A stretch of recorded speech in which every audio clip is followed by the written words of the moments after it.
ಈಗ ಹೇಳಿದ್ರಲ್ಲ ಡಾಕ್ಟರ್ ರಾಜ್ಕುಮಾರ್ ಅನ್ನೋ ಹೆಸರು ಹೇಳಕ್ಕಲ್ಲ ಕಾಲು ದುಡ್ದು ನಾವು ಸಮ ಇಲ್ಲ ಸರ್. ನೀವು ದಯವಿಟ್ಟು ಅಲ್ಲಿವರೆಗೆ ಎತ್ಕೊಂಡು ಹೋಗ್ಲೇಬೇಡಿ. ಆಡಿಯನ್ಸ್ ಪ್ರಯತ್ನ ಪಡ್ಬೋದು, ಅಲ್ಲ ಒಂದೇ ಪ್ರಯತ್ನ ಪಡ್ಬೋದು.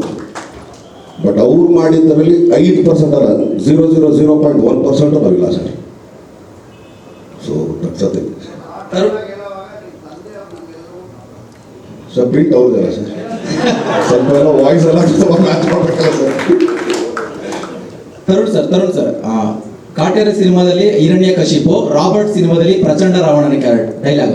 ಅಂದ್ರೆ ನೀವು ಏನಾದ್ರು ದರ್ಶನ್ ಸರ್ ಇಟ್ಕೊಂಡು ಪೌರಾಣಿಕ ಪಾತ್ರ ಮುಂದುವರಿಸಬೇಕಂತ ಏನಾದ್ರು ಇದ್ದೀರಾ ಅಂತ? ಪ್ರತಿ ಸಿನಿಮಾದಲ್ಲೂ ಒಂದೊಂದು ಪೌರಾಣಿಕ ಪಾತ್ರದ ಡೈಲಾಗ್ನ ಅವ್ರ ಹತ್ರ ಹೇಳಿಸ್ತಾ ಇದ್ದೀನಿ ಸರ್. ಇಲ್ಲ, ನನಗೆ ಬೇಸಿಕಲಿ ರಂಗಭೂಮಿ ಒಲವು ಜಾಸ್ತಿ. ನಮ್ಮ ತಂದೆ ಎಲ್ಲ ರಂಗಭೂಮಿ, ನಮ್ಮ ತಂದೆ ನಮ್ಮ ತಾಯಿ ಎಲ್ಲ ರಂಗಭೂಮಿ ಕಲಾವಿದರಾಗಿರೋದ್ರಿಂದ ನನಗೊಂಚೂರು ರಂಗಭೂಮಿ ಒಲವು ಜಾಸ್ತಿ.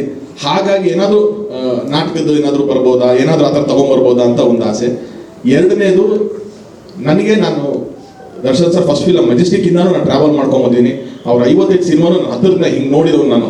ಸೊ ನನಗೆ ಒಂದಷ್ಟು ಎಕ್ಸೈಟ್ ಆಗಿರುತ್ತೆ ಗೊತ್ತು ಅವ್ರ ಫಿಲಮ್ಗಳು ನೋಡಿದಾಗ. ನನಗೆ ಗೊತ್ತು ದರ್ಶನ್ ಸರ್ದು ಪರ್ಫಾರ್ಮೆನ್ಸ್ ಪೌರಾಣಿಕನೋ ಐತಿಹಾಸಿಕನೋ ಹೆಂಗಿರುತ್ತೆ ಅಂತ ಅಂದ್ಬಿಟ್ಟು ಅಂತ.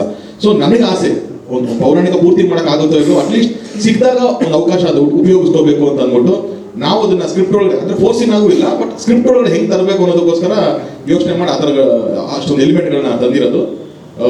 ಪೌರಾಣಿಕನೋ ಐತಿಹಾಸಿಕನೋ ಮಾಡೋ ಒಂದು ಅವಕಾಶನೋ ಭಾಗ್ಯನೋ ಕೊಟ್ಟರೆ ಖಂಡಿತವಾಗ್ಲೂ ಕಂಡು ಹೊತ್ಕೊಂಡು ಮಾಡ್ತೀನಿ ಸರ್. ಸುಧಾಕರ್ ಸರ್, ಶಶಿ ಪ್ರಸಾದ್ ಈ ಕಡೆ.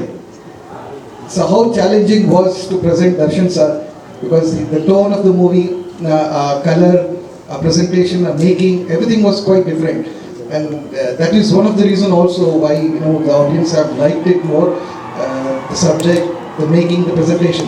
So your part was also a bigger one. So Nimma experience and how challenging was it for you?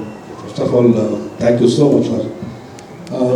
ನಾನು ಆ್ಯಕ್ಚುಲಿ ಫಸ್ಟು ತರುಣ ಬಂದು ಕತೆ ಹೇಳಿದಾಗ ಹೆಚ್ಚಿನ ವಿಡಿಯೋಗಳಿಗೆ ಪ್ರತಿಧ್ವನಿ ಯೂಟ್ಯೂಬ್ ಚಾನೆಲ್ ಸಬ್ಸ್ಕ್ರೈಬ್ ಮಾಡಿ, ಬೆಲ್ ಐಕಾನ್ ಕ್ಲಿಕ್ ಮಾಡಿ.